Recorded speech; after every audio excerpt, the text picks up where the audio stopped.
this is DJT and welcome back to the next episode of Speak On It. We talk everything about leadership, success, and what I call the art of winning. And every now and then I invite friends to tell their leadership story. Today we have none other than Miss Kim Foxx. Welcome. Thank you for joining me. I'm so happy. Thank you. So the first thing I want you to do is just introduce yourself. Who are you?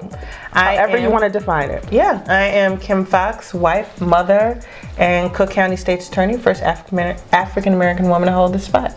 History maker. Hey. Yeah, I love it. It was historic to watch, and I'm so proud of you. I think for every black girl watching, every woman watching, you were an inspiration and still are. Thank you. Thanks for showing up and leading. So we talk about success a lot on this particular blog. How do you define success, Kim? And are you successful? Do you consider yourself to be successful? You know, I think I define success as one, finding joy in the work that you do, and inspiring others to find the joy in the work that they are doing with you. And so I'm successful in that I love my work, that I've been able to advance a career where I can look back and be proud, not just of where I ascended, but the people who have worked with me have ascended. So I have people who I supervise, who I watch now, who are doing amazing things, and that makes me feel successful, much more than just titles. Because I feel like titles can come and go. It's like, what do people say about you? When I see people, you know, I had a chief of staff position for the county, and I still see people who I work with or worked with then who can't wait to tell me about what they're doing or where they are now, and feeling like I had a part of that. So part of a greater good, I think, makes me feel successful. So when you look back, right, on your life, I love the phrase, like, if only I knew then what I know now. Right? What's that thing? What's that thing you wish you would have known that would have accelerated your leadership even more quickly? That it would be all right for me to show up as myself. I wish I had known that I was enough. In that, you know, where it was, you're trying to figure out what it is that people want. What does this look like? And you're trying to wear somebody else's suit. You know, you see people in positions of leadership, you know, you see men, you see white men, and it's like, what did they do? Trying to figure out how they achieved what they got. If I'd have just known that what I had and that perspective and that diversity and my own history was enough, I wouldn't have been trying to go a path that wasn't meant for me. And I think I would have gotten where I needed to go faster. When did you figure that out? Or how did you figure it out? You know, I think I started figuring it. It's a journey, right? It's an evolution. And I used to be an assistant state's attorney, and we were dealing with populations that were like my own, right? Like family members or like my neighborhood. And I'd hear people talking about, you know, our work, and I'm like, that's not translating. That's not. And I was like, if only you knew what I knew. And trying to figure out, well, how do I tell people this about me? How do I tell people, you know? And I realized my holding back was hurting the mission. And so I think I just started saying, what do I have to lose? And once I realized I didn't have anything to lose by just speaking my own truth, the doors opened for me. It wasn't like I knew that was going to do it. It was, well, we didn't have anyone who had that perspective before. We didn't have anyone who knew that.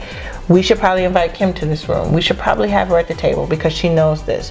And that would not have happened had I not just owned that this is who I was.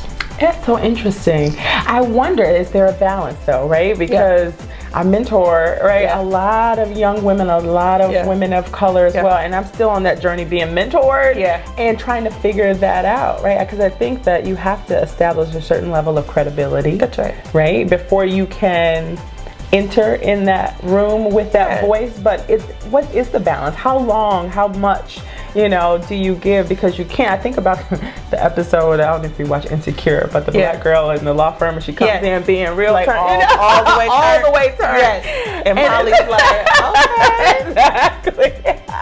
And so it's like, okay, not that. Right? Yeah. But I mean, I think there is that I think the balance is not that delicate though, right? You always have to be excellent. Yes. Right? So Yes. at base, in everything that you do, you got to be excellent. I mean, no Can you matter. say that again? Can y'all just listen? Like, that's like the ticket for entry. Like, that's Like, not, you don't get a pat on the back for that. Right. Oh, if you are not excellent, not even just capable, but excellent. Like we got to make sure that the bar is properly set. Yes. There's no room for mediocrity. And I know for a lot of us, we see people, you know, who are mediocre, who rise, and you think, well, they didn't have to, but you do. Right? Like, you do. You do. And so the bar is excellent. So your credibility is bought by being good at what you do. That's right. Right? That's the base. And then the piece of the authenticity, you know, for me is not necessarily, I don't have to prove it's who I am, right? Like, so something comes up that I have a perspective on, I'm just gonna say it. That's right. And without apology. And I think it's the balance becomes, how do we do it where we feel like we're not, you know, stepping on toes, and you are who you are. So when you think about that journey of leadership, what's next? What's the pinnacle for you? I don't know. You know, I have 2 daughters, and they are 11 and 14. And when I was their age, my mother was hustling to get by. And I feel like where I've been able to get in my career is really pretty astounding in one generation, right? From a girl from the projects to being the first Black woman to hold this position. And my children have seen that, right? That's real. And so I'm present, right? Like, I don't know what comes next. What I want to be is a good mom. Like, what I want, when you talk about success, I want to be able to see my daughters in their power, in their confidence, in the things that maybe I struggled with and the lessons that I learned later. My success for me will be defined by watching them do it and make their mistakes or thrive. Like, the confidence that they have is so, I didn't have that, right? Like, I didn't have it.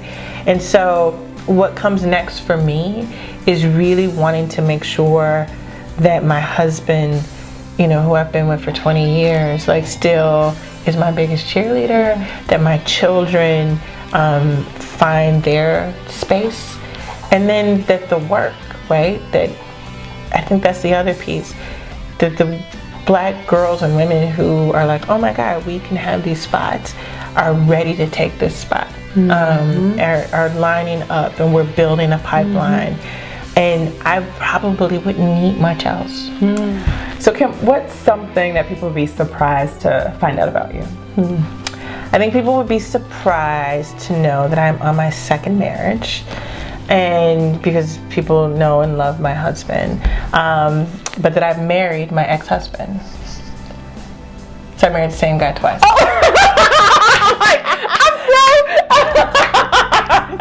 Surprise! Yes.